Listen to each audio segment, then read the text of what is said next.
Hi friends, నేను మీ సంజీవ్ బాకి. ఇవాళ పిల్లల జోక్స్. పిల్లలు కూడా ఒక ముగ్గురు పిల్లలు ఎక్కడైనా చేరారనుకోండి, తగ్గేదేలే. ఆ గొప్పలు ఎలా చెప్పుకుంటారో చూద్దామా. ఒకసారి ఒక ఇద్దరు పిల్లలు ఒక చోట చేరారు. రేయ్, మా తాత చాలా గొప్పోడ్రా. ఆహా, అంత గొప్పోడా? ఇక అగ్గి పెట్టి కొనాలన్నా కూడా అందులో 50 పిల్లలు ఉన్నాయో లేదో చూసి మరీ కొంటాడు. మీ తాత కంటే మా తాత మరీ గొప్పోడ్రా. ఇక మా తాత 50 పిల్లలు ఉన్నాయో లేదో కాదు, అవి ఎలుగుతున్నాయో లేదో కూడా చూసి మరీ కొంటాడు. ఇలా గొప్పలు చెప్పుకుంటారు. అలాగే ఒక ముగ్గురు పిల్లలు ఒకసారి ఒక చోట చేరారు. రే, మా తాత ఇక నీళ్లలో మునిగాడు అనుకో, 24 గంటలు నీళ్లలోనే ఉండి అప్పుడు లెగిస్తాడు. ఆ గొప్పే ఉంది. ఇగో మా తాత 48 గంటలు నీళ్లలో ఉండి అప్పుడు లెగుస్తాడు. పోరా, ఇక మా తాత పోయిన శివరాత్రికి నీళ్లలో మునిగాడు, ఇప్పుడు వరకు తేల్లా. అలాగే ఎవ్వడు తగ్గేదేలే. ఒకసారి ముగ్గురు పిల్లలు ఒక చోట కూర్చొని, రేయ్, మొన్న మా నాన్నకి కంటి ఆపరేషన్ చేశారు. అప్పుడు కళ్ళు ఏదో దెబ్బతిన్నాయని గుడ్లకు కళ్ళు పెట్టారు. రాత్రిళ్ళు కూడా భలే చూస్తాడు రా మా నాన్న. ఇదే మా నాన్నకి ఒకసారి కాలుకి యాక్సిడెంట్ అయింది. గుర్రం కాళ్ళు పెట్టి అప్పుడు ఆపరేషన్ చేశారు. ఇప్పుడు గుర్రం కంటే ఫాస్ట్ గా పరిగెత్తారు. రే, మీ నాన్నలు గొప్ప ఏంటరా? ఇగో మా నాన్న గొప్ప ఏంటో తెలుసా? ఇగో ఒకసారి కడుపుకి ఆపరేషన్ చేసి ఆవు పొట్ట తగిలిచ్చారు. ఇదిగో రోజుకి 5 లీటర్ల పాలు కూడా ఇస్తాడు. అది ఇట్లా వాళ్ళ గొప్పల్లో తగ్గేదే లే. ఒకసారి ఒక స్కూల్ తగలబడిపోతుంది. స్కూల్ తగలబడిపోతుంటే పిల్లలందరూ కేరింతలతో హ్యాపీగా, అమ్మయ్య స్కూల్ తగలబడిపోయింది, ఒక 6 నెలల దాకా మనకి స్కూల్ ఉండదు అనే సంతోషంతో ఎగిరి గంతులేస్తున్నాడు. కానీ ఒక 5 సంవత్సరాల పిల్లడు మాత్రం వెక్కి వెక్కి ఏడుస్తున్నాడు. ఏడుస్తుంటే ఒక పెద్ద అయినట్టు వెళ్తూ చూసి చాలా బాధపడి, స్కూలు తగలబడిపోతుందని బాధపడుతున్నావన్న, బాధపడకు. ఎందుకంటే మేమందరం కూడా చందాలు వేసుకొని దాన్ని ఒక నెల రోజుల్లోనే మళ్ళీ కట్టిచ్చేస్తాం, సరేనా? అయినా సరే వాడు ఎక్కి వెక్కి ఏడుస్తున్నాడు. ఏనన్నా, ఆపు నాన్న, ఏడవటం ఆపు. ఎలా ఆపమంటారు సార్?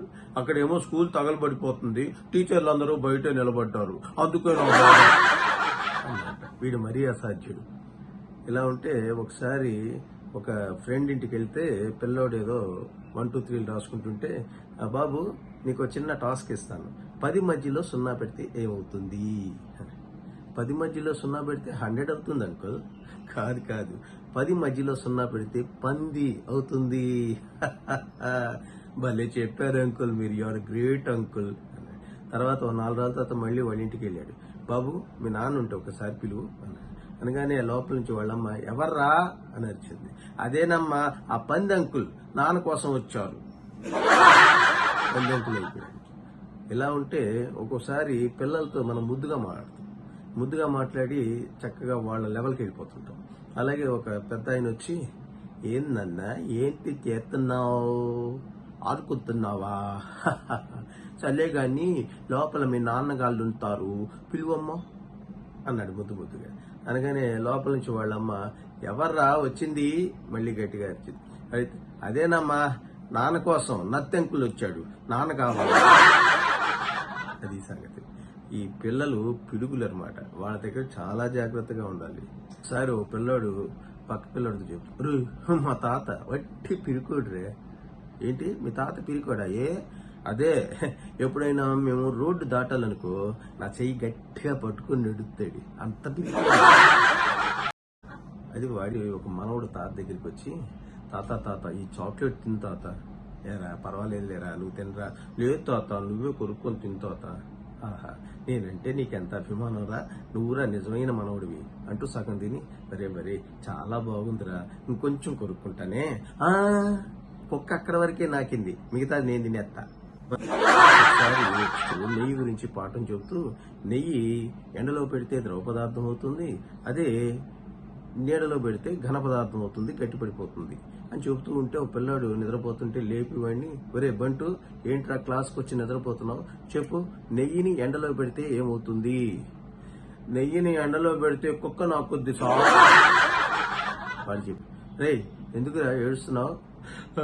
మా స్కూల్లో ఒకడు కొట్టాడు. వాడు కొట్టాడా? మరి నేను కూడా వచ్చి అడుగుతా, ఎందుకు కొట్టాడు? మరి వాడిని గుర్తుపట్టగలవా? వాడిని గుర్తుపట్టడానికి వాడి చెవుకులకి జేబులు వేసుకొచ్చా. అటువంటి అసాధ్యులు పిడుగులు వీళ్ళు. ఒకసారి ఒక లెక్కల మాస్టారు పాఠం చెప్తూ, ఒరేయ్ నీ చేతికి 10 వేళ్లు ఉన్నాయి, ఆ 10 వేళ్లలో ఒక 5 వేళ్లు నరికేసామనుకో ఎన్ని మిగులుతాయి అన్నాడు ప్రాక్టికల్ గా నేర్పుదామని. అనగానే వెంటనే ఆ కుర్రాడు, సార్ 5 వేళ్లు నరికేస్తే ఒక 5 ఏళ్లు ఒక 3 చెయ్యి మిగులుతుంది సార్. అందుకే పిల్లలతో చాలా జాగ్రత్తగా చెప్పాలి. అప్పుడు ఒక కిరాణా షాప్కి వెళ్ళాడు. వెళ్ళిన తర్వాత సరుకులు కొన్న తర్వాత ఆ పిల్లాడిని చూసి ముద్దొచ్చి, బాబు ఇప్పుడు బఠానీలు తీసుకో అన్నాడు. పెద్ద అంకుల్, తీసుకో బాబు, నేనేక చెప్తున్నాను, తీసుకో పర్వాలేదు అన్నాడు. అప్పుడు వాళ్ళ నాన్న కూడా, తీసుకోరా, అది సావుకారు గారు చెప్తున్నారుగా, ఒక బఠానీలు తీసుకో, నాకు వద్దు అన్నాడు. ఆయన మీ పిల్లాడు చాలా మొహమాటస్తుల్లా ఉన్నాయండి, ఇదిగో బాబు నేనే ఇస్తున్నాను తీసుకో అంటూ ఒక గుప్పిడితో తీసిచ్చాడు. బయటకు వచ్చిన తర్వాత, ఏంట్రా బఠానీలు తీసుకోమని నేను చెప్తే కూడా తీసుకోలేదే? తీసుకోవడానికి నా గుప్పిడు చాలా చిన్నది, అదే షావుకారు గారి గుప్పిడు చాలా పెద్దది, ఎక్కువ బఠానీలు వస్తాయి, అందుకే తీసుకోలేదు. తెలివి. తల్లి లోపల నుంచి, ఒరేయ్ ఎందుకురా తమ్ముడిని ఏడిపిస్తున్నావు, ఏం కావాలో అది ఇచ్చే. ఏది కావాలో అదే ఇచ్చాను, అయినా ఏడుస్తున్నాడు. ఏమడిగాడు, ఏమిచ్చావు? వాడు పచ్చిమిరపకాయ అడిగాడు, ఇచ్చాను, తప్ప. ఒకసారి 2 పిల్లలు చెప్పుకుంటారు, మా నాన్న బట్టి పిసినారు.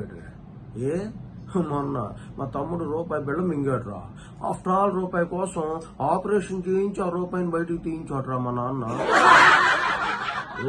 మా నాన్న ముందు ఎవడైనా తల దించాల్సిందే. అబ్బో అంత గొప్పడా మీ నాన్న, ఏం చేస్తాడేంటి? మా నాన్న తిరుపతిలో గుళ్ళు గీస్తుంటే ఒకసారి ఒక పిల్లాడు వాళ్ళ అమ్మ దగ్గరికి వచ్చి, మా ఒక ముసలతను ఎండలో విపరీతంగా అరుస్తున్నాడమ్మా, జాలేసింది, ఓ 10 రూపాయలు ఇయ్యమ్మా. ఆహా ఇదెంత జాలి మనసురా, ఇదిగో ఈ 10 రూపాయలు. ఏమన్నా అరుస్తున్నాడ్రా? ఐస్ క్రీమ్ ఐస్ క్రీమ్ అని అరుస్తున్నాడమ్మా, అందుకే ఐస్ క్రీమ్ తెచ్చుకుంటా. చూసారా వాడి తెలివి? ఏడుస్తున్నారు, ఏమైందిరా? ఈ గోపిగాడు పొరపాటున గోలీ మింగేశాడు.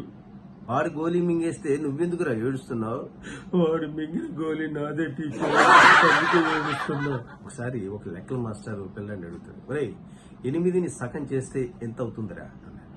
8నా సార్ నిలువుగా కట్ చేస్తే 3 అవుతుంది సార్, అడ్డంగా కట్ చేస్తే 2 సున్నాలు అవుతాయి సార్. ఇలా పిల్లల పిడుగుల అనిపించే గమ్మత్తైన జోకులు ఇంకా ఇంకా ఉన్నాయి. మరీ వినాలి అనుకుంటే సంజీవ్ బాకి సబ్స్క్రైబ్ చేసుకోండి. ఇలాంటి జోక్స్ మరెన్నో వినేయండి. మీకు నచ్చితే లైక్ చేయండి, షేర్ చేయండి. ఇట్లు మీ సంజీవ్ బాకి.